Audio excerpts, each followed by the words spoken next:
This is Corvain Cooper, and the C this way is what I have to look forward to, and that's the C for cannabis as well. That's the old laws of cannabis, and the C this way is the prohibition and what cannabis has to look forward to. And we're breaking the chains of injustice that is not broken yet. You feel what I'm saying? But we're about to break it. All right.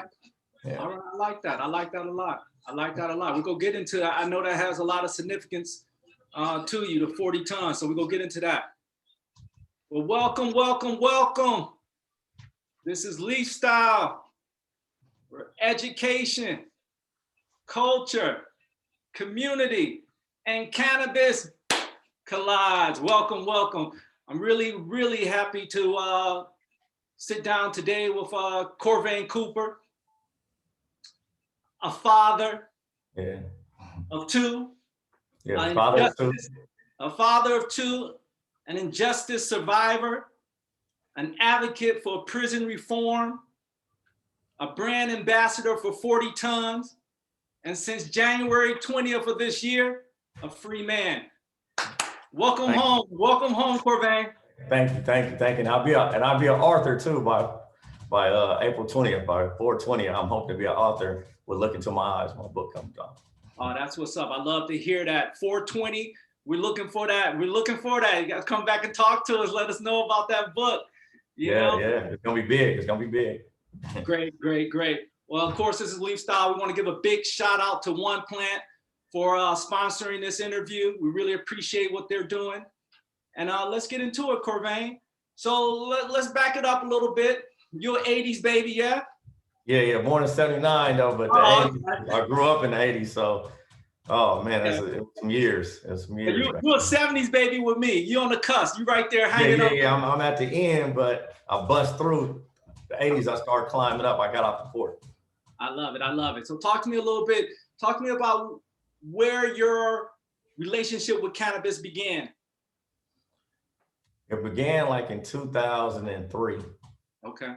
But you know, that's when I first sold my first eighth. You feel what I'm saying? So that's when I started actually selling it. Did I dibble dabble when I was young and smoke weed when I'm 14, 15? Yes, I smoked weed during those days. You feel what I'm saying? And when you're just smoking up under the bleachers at high school and shit like that. But as far as selling it, you feel what I'm saying? As far as trying to make it into a business and trying to change my life, that started, you feel what I'm saying, at the younger age. You feel what I'm saying? That started like 19 years old, 19, 20 years old. Okay. So like a lot of us, you know, high school people are experimenting, like you said, under the bleachers, maybe a little joint here and there. Yeah. Just smoking. You're just really smoking there. You ain't making no money. You know what I mean? Yeah. So we graduate from high school and you're in LA at this time? Yeah. I'm in LA at this time. You feel what I'm saying? So when I'm growing up in an era where my dad is a hustler. You feel what I'm saying? So he hustled with, you know, Harry O, Freeway Rick, and people like that, you know, so he's a big hustler at this time. So I'm having all the little clothes and all the little shit that comes with having a dope dealing father. You feel what I'm saying? But I'm not having the time to actually be with him. So I'm seeing him on the weekends, like, you know, he got all nice cars and stuff like that. And but we still in the hood. You feel what I'm saying? I'm living with my grandmother.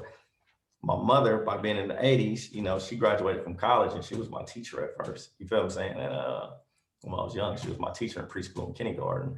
And she got turned out after my dad, her divorced. So then, boom, now she's on crack and my dad's selling crack. You see what I'm saying? So now I'm a part of the whole '80s epidemic. You feel what I'm saying? Where both my parents is in the streets. So now you got the streets raising you. But my grandmother's keeping me in the best of schools too. So I'm getting the best education I can get. She's a supervisor at Board of Education at the time, rest in peace. You feel what I'm saying? But I'm getting every walks of life that you can possibly get. You see what I'm saying? So I got my granny, she works for Harrison Ford. So I get to get the aspect of what's going on and I get to see Steven Spielberg and Melissa Ford who wrote E.T. So I get the opening to that world. You feel me? Then in junior high, I'm introduced to the Boys. I don't know if there's a group called the Boys, but if you look back at like doing it with the B and Tonight and all, I'm in all those videos and I went on tour with them. So now I get to see the entertainment world, even though I'm still in the ghetto, I still get to see the entertainment world. Then my uncle, rest in peace, who died while I was just incarcerated, he took me to all the basketball games and stuff like that. You see what I'm saying? So I got to be in dugouts at the Dodger Stadium. I got to go to the championship when Jordan won his first championship. You feel what I'm saying? Go in the locker room and stuff like that. So he exposed me of like kind of how a real father is supposed to be. So I had all different kind of walks of life, even though I'm from the hood. You feel what I'm saying? I'm from the worst part of LA. I'm from the east side. You feel what I'm saying? So I grew up in a rough terrain. You feel what I'm saying? So I had to see all that growing up, and that just make me want to break out. You feel me? Right, right. It sounds like that exposure, you're getting a cross-cultural view of LA in the 80s, right? You're going to the basketball games, you're seeing the entertainment side. Your father is doing his thing, hustling in the streets. And your mother, unfortunately, is actually a consumer, a user, right? Yeah. So that's making me I never want to touch crack. I never want to sell, because then my dad ends up going to the feds. You feel what I'm saying? Then my mother ends up, I start believing in the Lord because my granny's taking me to church. And then I asked God when I'm 11 years old, like my mother's been clean 30 years, so thank God for that. And so I asked the Lord, like, please, dear Lord, please just get my mom's off this stuff. You feel what I'm saying? And when it happened and I seen it happen, then I'm like, okay, this shit's real. You feel what I'm saying? Like, God can do anything. So when I'm going through this journey that I just went through, when we get to that part, it's like, I know God is real because I seen what he did. You feel what I'm saying? My mother was full-fledged in the streets. Dad was in the streets. Now they're both not in the streets by my prayers, I believe. You feel what I'm saying? Like, and they're both, my mom's already retired from Albertsons. My dad's gonna retire from Mandalay Bay. You feel what I'm saying? So they're clean and they haven't hustled and did nothing. They've been in the streets in 30 years. You feel what I'm saying? So that's great. Yeah. So let's go back. So you're in high school, you're starting to dabble in sort of selling cannabis, weed, marijuana. You're starting to dabble in that. Tell us a little bit about that journey and what that looked like back then. You starting off with like an eighth. You feel what I'm saying? So I got like a hustling spirit that's out of this world. Like I told you, I haven't even slept since I've been home. I'm grinding.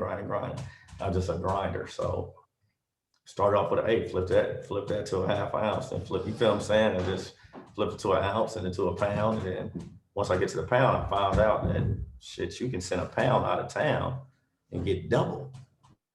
Because we're in Cali, so we're getting a little cheaper than down south. So you get it down south in the mail and get double. So that just was like, whoa, I can do that. So once I found out that I could do that, that just, okay, now I want to really go to the moon. You feel what I'm saying? So I figured that out. And then it was game over after that. They should have never taught me that. You know what I mean? So then, now it's at 10 pounds, then I made it to crates and tons, and that's where the 40 tons come up. The conspiracy is 40 tons. So I started with an 8 and got all the way to them crates, got away to 40 tons. You feel what I'm saying? So it's a story to be told with this. You feel me? You started, what you say, roughly 19 years old. How long were you, would you say, actually selling and making a little money? I would say, I guess by 22, 23, you know what I mean? Maybe have a couple 100,000 at a young age. Now, I'm not proud of any of this. You feel what I'm saying? I'm not proud of any of this. All I'm doing is just, telling my story of what I've been through. You feel what I'm saying? So, but, I went through these things and, you're going to start to reach your hands are going to start touching a couple of million after a while once you get to crates and stuff like that. And now that I've learned what to do with the money, you feel what I'm saying? See, at that time, all I wanted to do was make money. I didn't know what to actually physically do with it yet. You feel what I'm saying? So now I know what to physically do with it and the right places to put in to help the correct people now. You feel what I'm saying? At that time, I just wanted the new car. I just wanted to do this or do that. You feel what I'm saying? So I just made money to make other industries rich. You feel what I'm saying? So I did it kind of backwards, but we're going to fix it. We're going to do it right this time. I hear that. So take us back. You're buying some things. You got a new car. You're dressing nice. Yeah. And what? You decide to move on? No, I have my daughter at 25, and I buy a house, and I get a lake house in Menifee, and buy furniture out. You got the theater in the house. I mean, you think you're doing it all, but you're really creating a lot of bills is what you're doing. You see what I'm saying? I mean, you're not even thinking that you don't have a real job. You feel what I'm saying? So then your connect gets knocked. You see what I'm saying? So now, boom, you got $12,000 worth of bills. You feel what I'm saying? Like, what is he gonna do now? You know what I mean? Now you back to the streets, and this is when I meet the wrong person. You feel what I'm saying? Or let the wrong person back into my life. An old friend came back into my life, and now this conspiracy is started. You see what I'm saying? So I let him back in the line. What year are we talking roughly is that? I would say that's 08. Okay. That was 2008. So now it's 08. You're kind of like a vet in the game now. So they're saying, shit, I just need to get the money back at this point. You see what I'm saying? They just need some help. A person they can trust. People know that they can trust me. I'm not trying to steal no money from nobody. You see what I'm saying? So trying to help get the money back. He has a thing going in Charlotte, and he needs just a team player. He can't just do it by himself. So I teams up with him. You feel what I'm saying? Oh, that move right there, boom. You see what I'm saying? So this is how Evelyn and Natalia, my two co-defendants, I don't know if you know them, but those are my two co-defendants, and this is how they get tied into the loop. So I meet Evelyn. She's a trustworthy woman. So I'm telling her, I need to get $18,000 back. I don't need to put $9,000 in your checking and $9,000 in your savings. You know what I mean? And I'm gonna take care of you. And I told her to tell Natalia, we need to get $36,000 back every day. So they end up, she ended up in the laundering $965,000 for me. And Natalia laundered about $750,000, and we all went to trial. You know, we got found guilty, and we're three the hard way right now. But yeah, I got her tied up, messed her whole life up with this whole thing. But we're gonna turn this minus into a plus, and it's gonna be bigger than ever once everybody sees the final finale of this. Absolutely. Now we spoke with Evelyn before, and a great conversation with her. Mention your other co-D. Who did you just? Natalia Wade.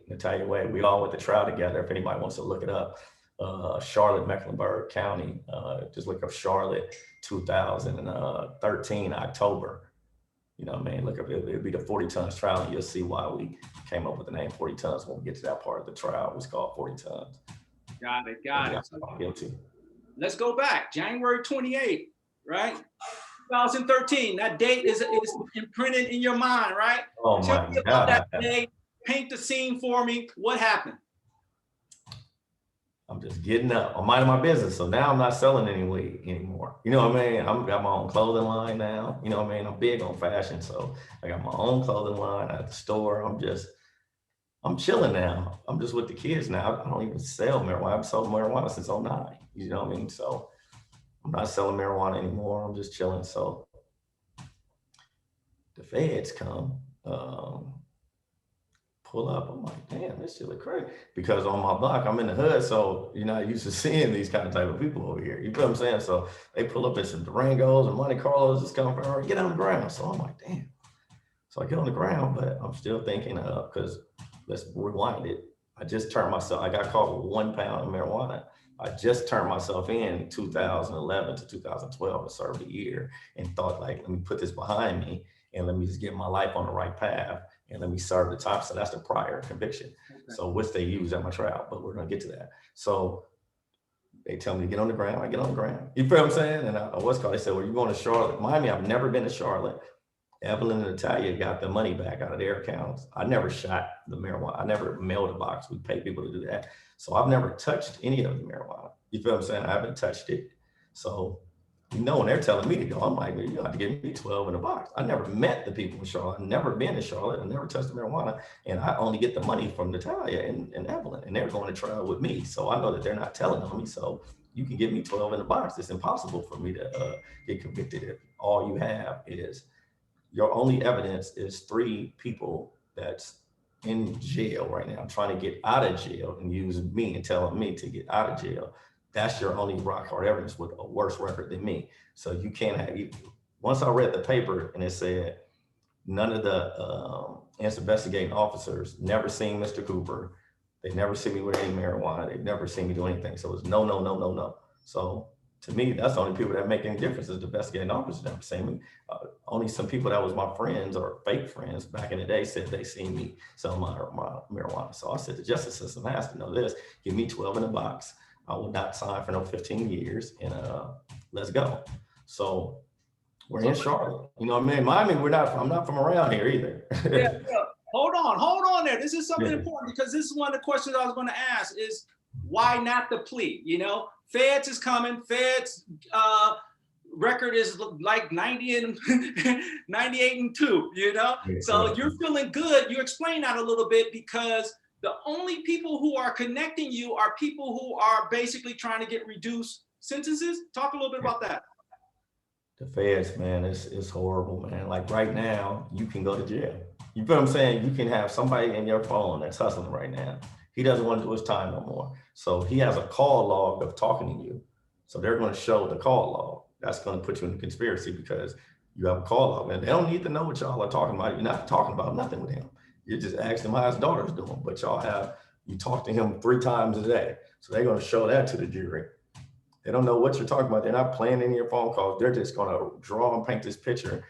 The conspiracy is the web you can't get out. The main law they need to change is conspiracy law, because as long as they all agree upon that and they know that you guys are friends, once the jury see that you guys are friends and y'all know everything about each other, it's kind of hard to get out of it because it's going to be your word against theirs. And the feds, it's their word against yours and you're going to get banked. I mean, I pray people don't go to trial. You feel what I'm saying? Like, it's really, I mean, go to trial if you want to keep your rights and, you want to keep fighting. You don't just want to sign a deal. If you're not guilty, please go to trial and please put it in the Lord's hands. But they're not playing fair. How many people were part of the whole conspiracy that were named? We was on the last conspiracy. So I would say over 100 people if you go, or maybe 70 people if you go on all 3 conspiracies. You feel what I'm saying? So right now, how many of them served time? Oh, everybody was out. I mean, I just got one more guy. I got to get out, Parker Coleman. He's serving 60 years. So, we're advocating for Parker Coleman right now. So we're going to get him on. Say that name again. Parker Coleman. He's on my conspiracy too. That's called the Goldilocks conspiracy. It's all tied together. So that Coleman. One case, over 70 people were convicted?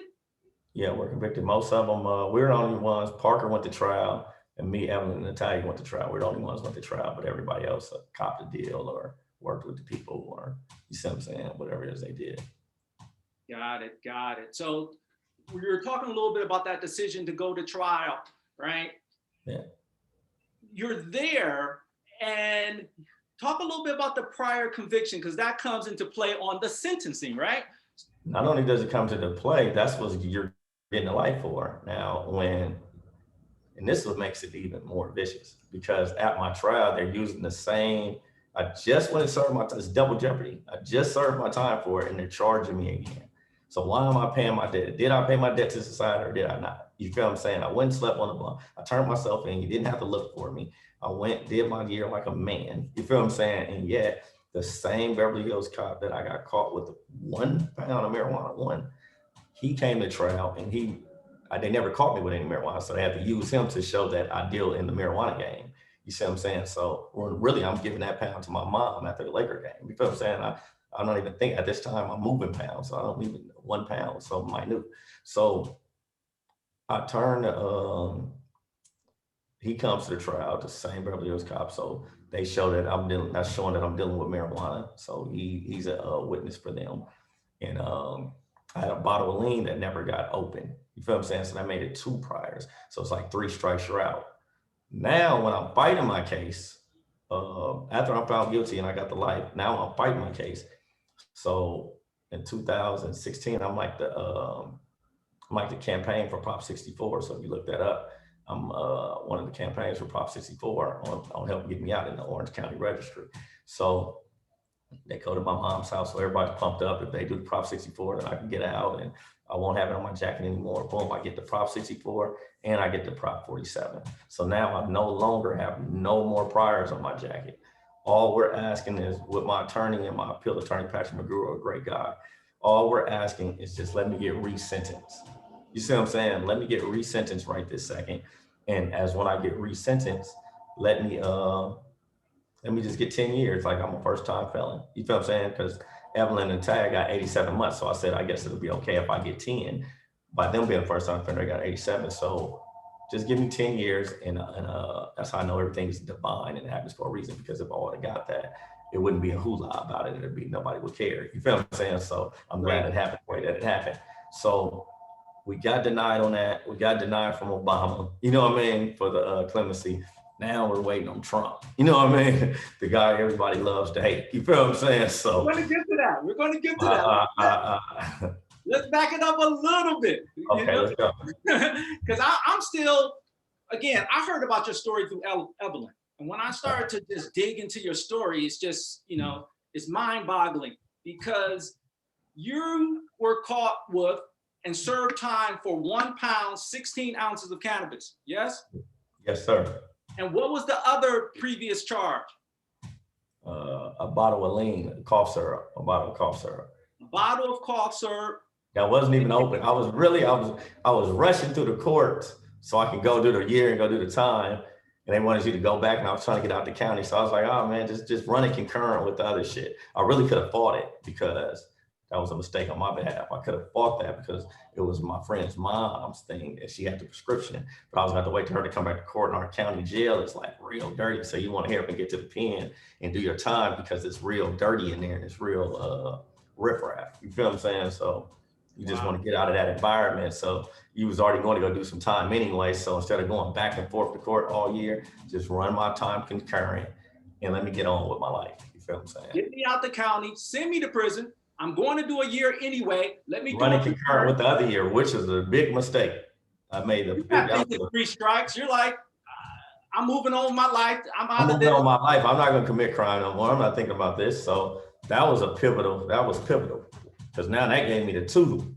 Now I got the 2 strikes. You feel what I'm saying? So now when this thing come on 28, now you're looking at, now they have the leverage to say, hey man, we're going to give you life. And you're thinking they're playing like, come on man, you can't give me life. You know what I mean? Like, but they can.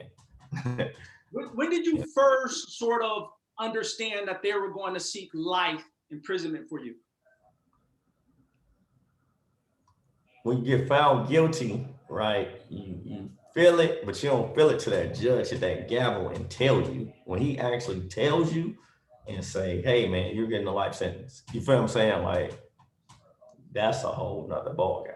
You feel what I'm saying? Like that ball game right there is, when you first get it, you like, but you stronger, like you're not wearing it. I'm like, I don't got no life. You feel what I'm saying? I'm telling people, I'm finna bounce back. I'm finna get on my direct appeal. This shit's bullshit. Boom, boom, boom. So you mobbing with it, but you still gotta live with it too. And then you got other people like, damn, see, we got life. You feel what I'm saying? Everybody else is taking hard, but I'm not wearing it. I feel if you accept it, acceptance is the worst thing you can do.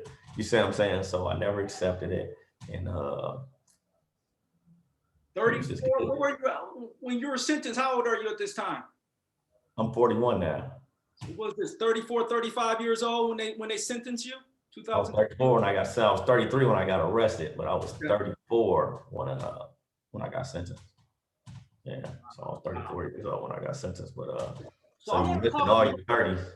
Yeah, and I want to talk a little bit about that mentality, because you're sitting with life in prison, and you're saying you never internalized it.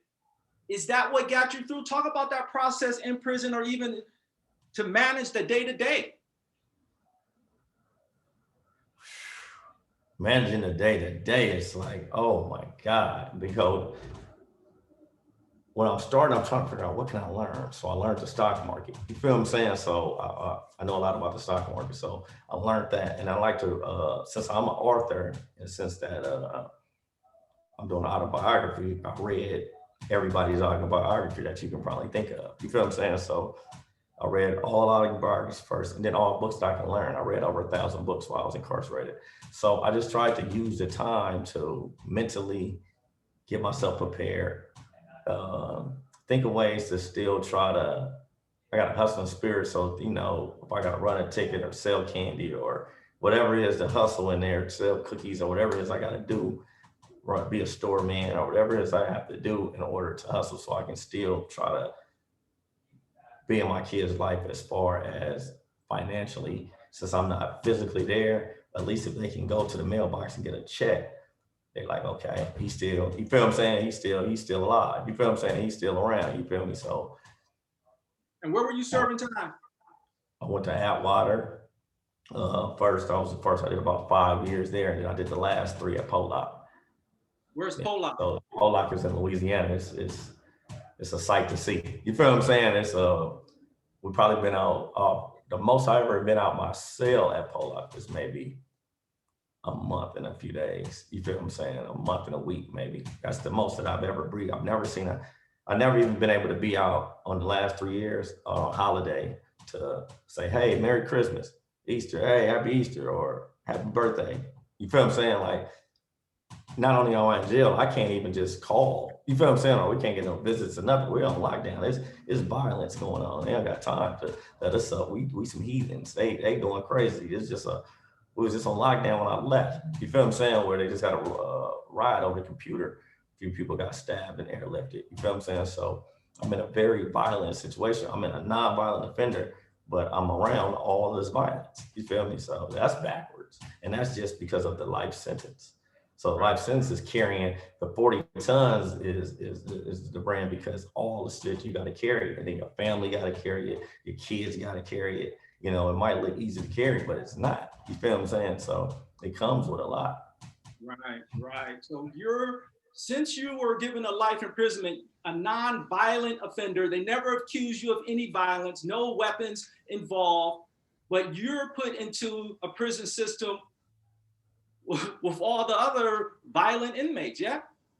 Yeah, because see, once you got a life sentence, you got to do 10 years behind the wall before you're even eligible to go to a medium. You feel what I'm saying? So I was coming up on that where in 2 more years, I'd have been able to do that as long as you don't get no shots or nothing like that, you know, don't get no trouble. So I did 8 years clean. So I only had 2 more years to do before I could have got to a lower level. Right, right. Now you mentioned your attorney. He's actually a Florida attorney here. Patrick McGuru, man, that's my boy right there. Tell me how that relationship even started. How did y'all get connected? Okay. We had to hire him from the Brownstone law firm before he had his own law firm. So that was 25,000. And then he was just only supposed to do my direct appeal and my sentencing and direct appeal. But we just had such a vibe. His daughters was the same age as my daughters, and we was a parallel where we was like the same age, and we just vibed, and he just wanted me to get me home because we ran out of money. So when we run out of 25,000, you got to pay for all these 22-5 motions and all this other shit. He's like, forget the money. I'm gonna do this shit pro bono, and I'm gonna really get you home to your moms. I promise your mom when she hired us.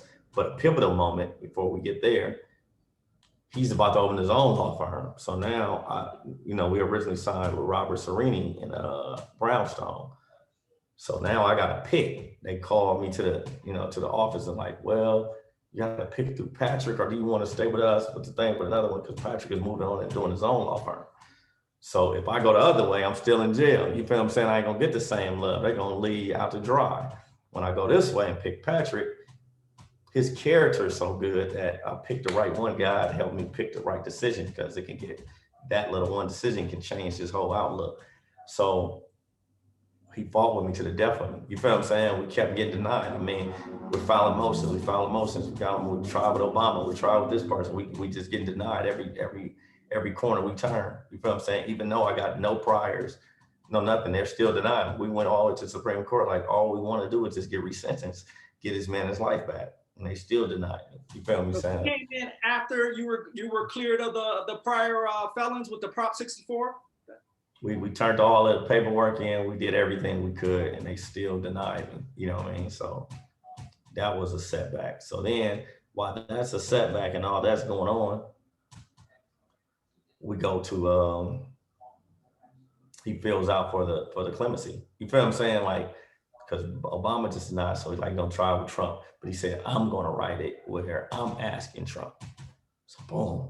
The lawyer ain't never really asked for their client. Like, they want to ask on his behalf. You feel what I'm saying? So boom, we got 40,000 signatures in the first month. We was getting momentum, like, oh, this shit's crazy. Then it slowed down for a minute, and we still was pushing it. I had all the activist groups and everybody was pushing it. We just pushing. We ended up making it to 152,000 signatures.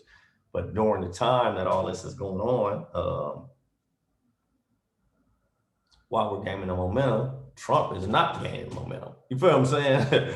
You see what I'm saying? So you're dependent on somebody he has a dart on his head. You see what I'm saying? So yeah, we put in the work and we gained momentum, and thank you all the activist groups that, helped me along the way. And it had to take a lot of work and a lot of push to get in there, to get in the White House. He's got all kind of stuff going on at the time that we're trying to go home. You feel me? Like, he's got the Capitol thing going on. You feel me? He has the election fraud where he wants to still be the president and he doesn't think that he's gone, you know what I mean, and doesn't want to do the change of power. So while you're dependent on him, you're dependent on somebody that they're trying to impeach. You feel what I'm saying? And they're trying to do this. So why would you be even thinking about little old me? You feel what I'm saying? So what was your mindset like when you were, I know you hopeful, but tell me, paint a picture of what you're really thinking at that time. Is it going to happen? I'm really like, I'm gaining momentum because we got the smoke documentary. I don't know if you've seen the smoke documentary. Okay, so that dropped on the 18th. So that's right during the time, right before clemencies are finna post. So it's a lot of momentum now. So I'm getting letters, and Alice Johnson wrote me and said she's gonna help out. You feel what I'm saying? So I'm like, oh, I'm right there. Alice Johnson, it's Trump, Alice Johnson. You feel what I'm saying? When you see Trump, you see Alice Johnson. So I'm like, damn, I'm right in there. You feel what I'm saying? So I'm getting, I'm getting a lot of support during this time, but he's still going through his thing. So this is a long shot. So what ends up happening on the 29th, you got to check out the New York Times. Me and Patrick were on the cover of the New York Times, and the inside picture got a picture, December 29th, 2020. So he's arguing with Trump like, damn, you let out Michael Flynn, you let out all these people, but you forgot about CORVAIN Cooper. So boom, that's giving more momentum. Patrick's arguing with Trump. You feel what I'm saying? He's frustrated with Trump because he won't let me out. So then boom, the days are ticking now. He's got to get up out of here on, you know what I mean? It's the 19th and the 20th is coming. You know what I mean? So while the 19th and the 20th is coming, the days is closing in on, it's closing in. So I still got the faith. I like to put stuff out in the air, you know what I mean, and put it out in the universe. So I tell the tier, we're on lockdown. I say, man, I leave when Trump leave, man. You know what I mean? I said, when Trump get on the helicopter, I'm going up out of here too. You feel what I'm saying? So that's what I'm putting out in the energy. But you saying this, I'm saying this on the tier. I'm telling everybody that this is what I'm doing. So when I'm telling them this, they are, they saying this, and then I'm telling certain dudes that's coming to the door once they coming back from the shower. I'm like, man, you better get my info now. You better get my sister info, or get my info, or give me your people's info or something if you want me to send you something back. Because when I leave, when they call my name, I'm getting the hell up out of here, right? So they think I'm just talking, but I'm speaking into existence. So it's the day before they doing the clemencies.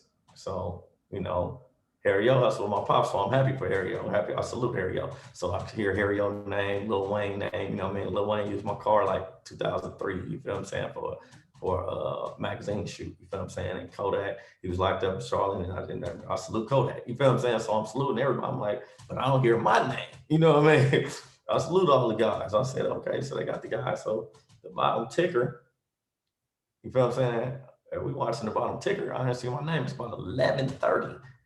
You know what I mean? So by 12 o'clock, your name ain't on there.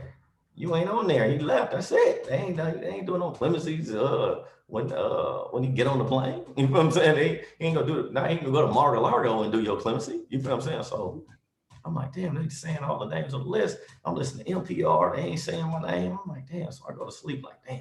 Gotta get up and do showers in the morning. They do showers like 6 in the morning. So they come to the door. They do showers. So I'm like, damn, man, this is this. You went to sleep that night? Yeah, I had to go to sleep because I just like, let me just get up. My name ain't on the list. Let me just get up because I'm trying to fix myself back to do the time again, because I can do nothing. I got life without the possibility of parole. So I gotta either wait till Biden gets back in office. You feel what I'm saying? Where Biden's in office, or Trump come back in 2024, or when Biden's leaving office. Nobody's really doing clemencies as soon as they walk into the thing, especially with all this COVID stuff going on. He has to clean the COVID stuff up, get that stuff taken care of. Then maybe he can fight, right? So I'm like, well, shit, let me get ready, man. Let me, what's it called? So as I'm getting ready, I just go on and take a deep breath on the way to the shower. But some guys are like, man, you have Paul, like, they don't do the paperwork right here, man. They be taking hell long to do shit. So I'm still trying to, people, they still fighting for me, because everybody, I was the energy plug I'm the plug to the unit. So they like, no, just see if you don't trip. Miami, I got a little momentum going on.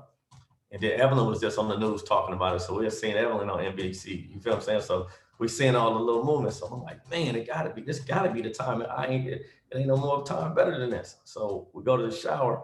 I look to my left, Trump getting on a helicopter. You know what I mean? He getting on there. Like, and Biden is getting inaugurated in, and the black lady is singing, and I'm like, oh shit, this is really happening. This is really happening. Let me just go and take my shower then. Coming out the shower, boom. I get back to the cell.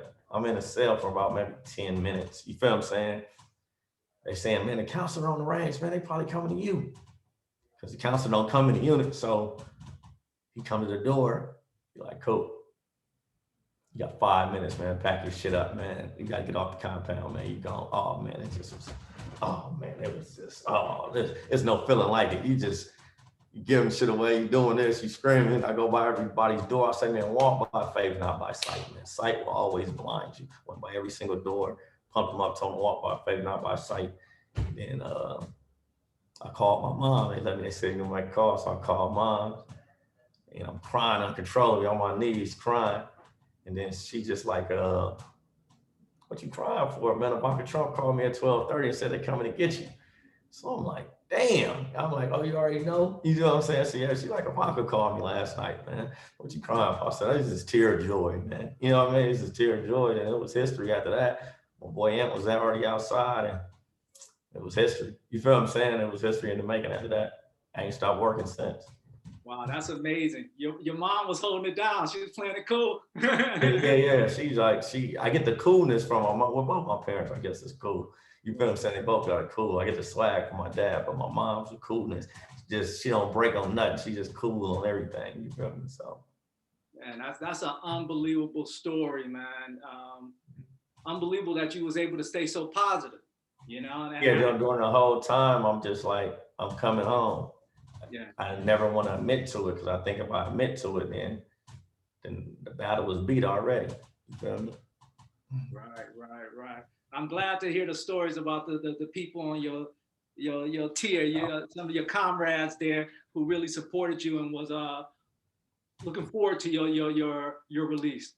Yeah. Everybody was amped up about it, man. I got some good guys in there. They call me every day. You feel what I'm saying? And they write me, they text me. You know what I mean? I'm very in tune with the president. I'm so many guys that I'm gonna help. You feel what I'm saying? And so many guys that I'm already helping, and I'm gonna keep pushing for them. You feel what I'm saying? I want to be the poster boy and push for them. You feel me? That's great. So let's talk a little bit about that. So like you said, you touched on Donald Trump provides you, frees you from life imprisonment, right? Yeah. Did you see that? And did you have a petition to Obama before he left office? Yeah, mine got denied under Obama administration. And then people that wasn't really putting in a lot of Trump because they didn't believe in him. But I said, man, one thing about Trump is he's unpredictable, and you don't know what he does. You know what I mean? You don't know what he gonna do. Like, so you gotta, if you sitting there, to me, if you sitting in there and you don't got your petition in, then you ain't trying to come home. You feel what I'm saying? Like, you don't got no petition and you ain't trying to fight for yourself. I can't fight for you. You feel what I'm saying? All I can do is join your fight. You feel what I'm saying? And join your fight and try to knock it out the park. But I can't run all the bases for you. And I can't, you know what I mean? I can't do everything for you. So I don't care if they had a person in Jupiter that was the president. You see what I'm saying? I'm gonna file a petition under the Jupiter president and put it in and try to get home. You feel what I'm saying? So, but I always believed that he was gonna right the wrongs. And I always told people that, and people thought I was crazy. But I was like, man, I feel that it's gonna be Trump. I like people in there just really think I'm crazy because they're listening to the fake news and the news and all that. You feel what I'm saying? So, all right. So tell me this: you out 5 minutes to get out of the cell. You going in one. You know what I mean? You released. What was it like to reconnect with your daughters, your family, that first day? Still not feeling like it, man. It's feeling was like a dream because Miami, I hadn't already not seen my family in like 3 years from being at Polo. You feel what I'm saying? So I haven't physically seen anybody in years. So I fainted when I first seen my daughters. You feel what I'm saying? I fainted for a little second because it was like, whoa, this is true. This is like it's like walking on water, like a dream. Like, whoa, this shit is fucking real. They're really right here. You see what I'm saying? Like they're really in my face and they're really right here. You feel me? So, oh man, Man, I told him I'm sorry. You feel what I'm saying? I told him I apologize for not being there. You feel what I'm saying? I apologize for trying to hustle and try to pick money over actually, you feel what I'm saying? Being a father and being there for you. You feel what I'm saying? I picked a fast life and all the days that I missed. You feel what I'm saying? And all the days that I wasn't there for you and father-daughter day at school and graduation and pick you up from school. I'm the guy I like to pick my kids up and drop them off to school every day. You know what I mean? So all that type of stuff that I wasn't there for them. I just had to let them know, man, I really, really apologize for not being there. You feel what I'm saying? And I'll never leave you again. You feel me? Right. Yeah, I have two young children as well, so I can't imagine that process. But I'm really happy to see you reunited with your daughters. That's a beautiful thing. Um, so as we moving on, 40 tons. Tell me a little bit about that. We see the logo there, 40 tons. Break it down for us. Tell us what that means to you, and tell us what you're doing with 40 tons. 40 Tons is going to be one of the biggest social impact brands in the world. It stands for Corvain Cooper, and the C and the O this way is my past. You feel what I'm saying? The C and O this way is my future of what I got to look forward to. And we're trying to break the chains of injustice. And that's the cannabis prohibition is that way. And the new federal, when it gets federally legal, the federal cannabis legalization is going to be this way. You feel what I'm saying? So the future is big for Corvain Cooper and 40 Tons as far as you can get you, please go out and go get you a Justice Has Been Served shirt with the Corvain Cooper or 40 Tons slur at. But all the proceeds is we're going to make go $5 is going to go to for the cannabis cancer kids, or you know what I mean. This one's going to go to Last Prison Project. The money's going to keep flowing to all the other groups, and we're going to. It has me on the shirt right now, so we want the shirt to change every month, every week if we could. You know what I mean? There's 40,000 still people that's still locked up for cannabis crime. So we're trying to figure out how to get those 40,000 people home. And if we can get a shirt for all 40,000 people on there, we want them all on there. So we want the justice to be served. We're going to start with Parker Coleman at school. We're doing our first campaign for. And that's my brother. We're going to get him home, but we're going to get Luke and the rest of the guys home too. And we want to put every time, the justice already been served for me. So now we need to get another shirt. The justice needs to be served for somebody else. You feel what I'm saying? So we're trying to be the biggest impact that we can possibly be with the accessories and with the clothes. You feel what I'm saying? Where we can still be in the cannabis field, just in accessories, and we can do bongs, and we can do trays, and we can do this, and we can do that. And we just want 40 tons everywhere. You know what I mean? We don't want you to be able to go to a dispensary and not see us. You feel what I'm saying? So we want to plant our foot down. Absolutely. And something you touched on there that a lot of people forget is there's thousands of thousands, 40,000s of people still serving time right now for cannabis, non-violent cannabis offenders. And those people need to come home yesterday, right? And they need the help and get them home. Yeah. So let's talk a little bit about your hopes for maybe this Biden and Harris administration. And just on a federal level, some things are sort of chirping in the background. Do you have any expectations or thoughts on that, where you would like to see this go? I would like Biden to just legalize it federally and just go and let the thing, it's a plant. You know what I mean? It's a plant, you know what I mean? So please just go on and legalize it federally, and let's just go on and just stop tripping off a plant that was here for hundreds and thousands of years before we even got here. And let's just go on and put our feet down and just everybody get together and get this thing done. You feel what I'm saying? Like if we can just get this thing done, it's already legal in tons of states. Just make it legal across the world. It's helping kids out with cancer. It's helping people more than it's hurting people. And let's stop making it a drug when it's not. You feel what I'm saying? Like that's all I'm asking. Just please, Biden, just come in and do the right thing and right your wrongs from the 3 strike laws and all the stuff that was done back in the day, and just do it the correct way and just help as many people as you can help. It's the biggest drug that helps the most people. Don't do it one way where it's on the stock market and people can make billions off of it in the stock market. And I watched Tilray go up $39 the other day, and then you know what I mean. So, and Cannabis Growth Corp was $8 when I was just in prison. in November, and now it's a $49 a share stock. You feel what I'm saying? So don't let something grow 800 million in market cap. You feel what I'm saying? And then on one hand, it can do this, and then you got to go to jail for it. Come on, man. Let's just be serious. So it's just, we got to get on that double time. And I think one of the things we can do to put some pressure on it, if I'm not mistaken, this can be done in an executive order. There's a lot of executive orders that are being signed off. Executive order clemency for all the cannabis people serving time right now for nonviolent cannabis offenses. I think that's something that could be done, and I think it could be done immediately. Like you said, how are these things, stocks going through the roof? I saw that. They dropped it a little. I mean, they pulled back. You could have got the call, and then you could have got the put on the way back down. And you've been studying, huh? Oh yeah. You got to get it got the call. The next day I was supposed to get the put, man. That's what we're supposed to do. That's how you really do it for real. You feel what I'm saying? And there were 30-point swings is nothing to sneeze at. You know what I mean? You can't find that every day. It went up 30, it went back down 30. That's a monster. How was it sitting in prison for life in prison, just to speak on that? And like you said, these things are legally, and people are making millions of millions, generational wealth, and you're doing life. Could you even? That's the part that's kind of, I don't know, I guess that's the part that's kind of keeping you going and kind of amping you up. Like that's the part that's giving you part of your faith, really, because you're like, damn, okay, well, if they're doing that and then they're making it, then okay, then the shit I'm making, I look like I'm gonna climb up under this rock. You feel what I'm saying? But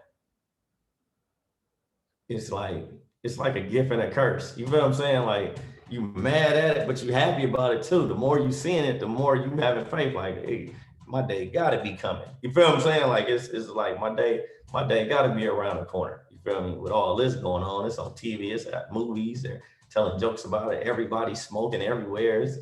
Ain't no way I'm finna die in here. Yeah, I guess that's an interesting, I didn't think of it like that. Just the sheer hypocrisy is just bigger and bigger than justice of it is more, it becoming mainstream and people are making a killing. You sitting in prison, I guess it's a double-edged sword, right? Yeah. Yeah. So lastly, I really enjoyed the conversation. Thank you for, joining us. This season, we focusing on what we're talking about right here, and that's free the people. So many people that really put in the time, legacy consumers, movers, distributors, all these people that are really still in prison, can't work in this industry, et cetera, et cetera. So one of the things we're asking, what does free the people mean to you, Corvain Cooper? This is what it means. Let me show you. This is exactly what it means. I don't know if you can see it. Yeah, I keep it still. But yeah, I gotta be still. But see, you see the justice been served, right? Justice has been served. Right, so this face is only temporary.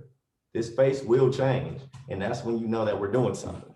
40 Tons is doing something when I'm no longer the face of justice been served. So everybody needs to get them a justice served t-shirt, but they need to know that we want to at least, even if we can get 1% and get 400 people out. You feel what I'm saying? If 40 Tons can get 400 people out of the 40,000, I feel good about that. Now that's 40 shirts that all them proceeds will be going to them and their family.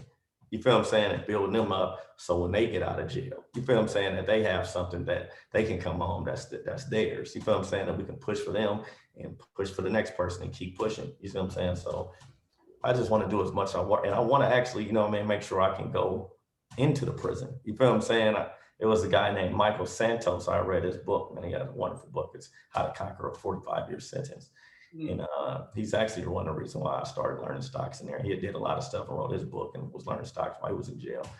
But he came back to the prison, while he was on parole. He was so big that they let him come in on parole. You feel what I'm saying? That he got cleared to come in like after only been out a year. You feel what I'm saying? So, and it was just by seeing him talk to us, and he had just became a millionaire, and he had did this, and just to hear his story, I was like, oh, that was some motivation right there. You feel what I'm saying? Came back in, told us how to do it. You feel what I'm saying? Didn't leave us behind, so I want to do stuff like that. You feel what I'm saying? But I really want to talk to the juvenile hall kid. I'm trying to stop you. I think I can stop you because I think when you see me, I see you. When I see you, I see me. You feel what I'm saying? So I know the young me. I know how he look. You know what I mean? I've been in the hood my whole life. I know what's going on. So let me talk to him because I know how to talk to them. You know what I mean? I know how to talk to the young ghetto kids, and I think that they're gonna feel me, and I'm gonna feel them back, and I think I can make some change right there. You know what I mean, with the youth. Just sharing your story is impactful and change, you know. Tell me a little bit real quick about this 40 tons. Tell me the math there. What's the significance actually 40 tons?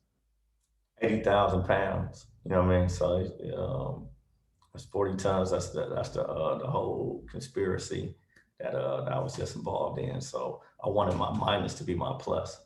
The same thing that brought me down, I want that to bring me back up. You feel what I'm saying? So I just want to use that as leverage and use that as like, you took me down. It's the same 40 tons that you put on my back and made me carry. Let me stand on top of those crates, stand up there. You feel what I'm saying? And let that be them same crates that bring me back up. You feel me? So that's what I'm really looking forward to. You know what I mean? All right. That's the whole real goal. You feel what I'm saying? To really just show so much social impact and be a brand in the cannabis industry that everybody can be a part of, and person that they can feel like you can walk in and see the t-shirt. Oh, that's my cousin. You know what I mean? Or I know him. Or that's he was in jail. I know him too. Everybody is a family where everybody's going to know the person. You feel what I'm saying? Or somebody's going to be a part of the brand or be a part of what's going on. And not only that, how can you not let us in when we're the fallen soldiers? We're the veterans. It's the same thing. If it was in the army, we had to go to the veteran hospital. You feel what I'm saying? It's like I served on the front line for this marijuana. So let us in the dispensary, let us in your store and help us move our brand and help us do a good cause for the whole cannabis industry. You feel what I'm saying? So, we want to spin off and be a part of the whole cannabis industry and be a family. And do you have any restrictions, whether you can touch cannabis in that space or parole, probation, anything like that? Yeah, I got parole. So now that's why I'm just doing accessories and I'm doing this and doing that, so I got the parole where I can't get all, it's blocking opportunities, but they'll still be there and they'll come back. How long is the parole? 10 years right now. I'm trying to get it expedited for 2 years or 3 years. You know what I mean? So I already put my expediting paper, but they hold me down. They got 10 years on me. You know what I mean? So they want me to be 50 when I get done with this. You feel me? So, God gotta fix it. Gotta fix that. Well, thank you, Corvain. Thank you for sharing inspirational story. I love your energy. For a person who hasn't slept since he came home, I see you're factual when you say you got that hustling spirit. Keep it going. I wish you the best. Let us know anything we can do on our end. And thank you. Thank you. Have a good one.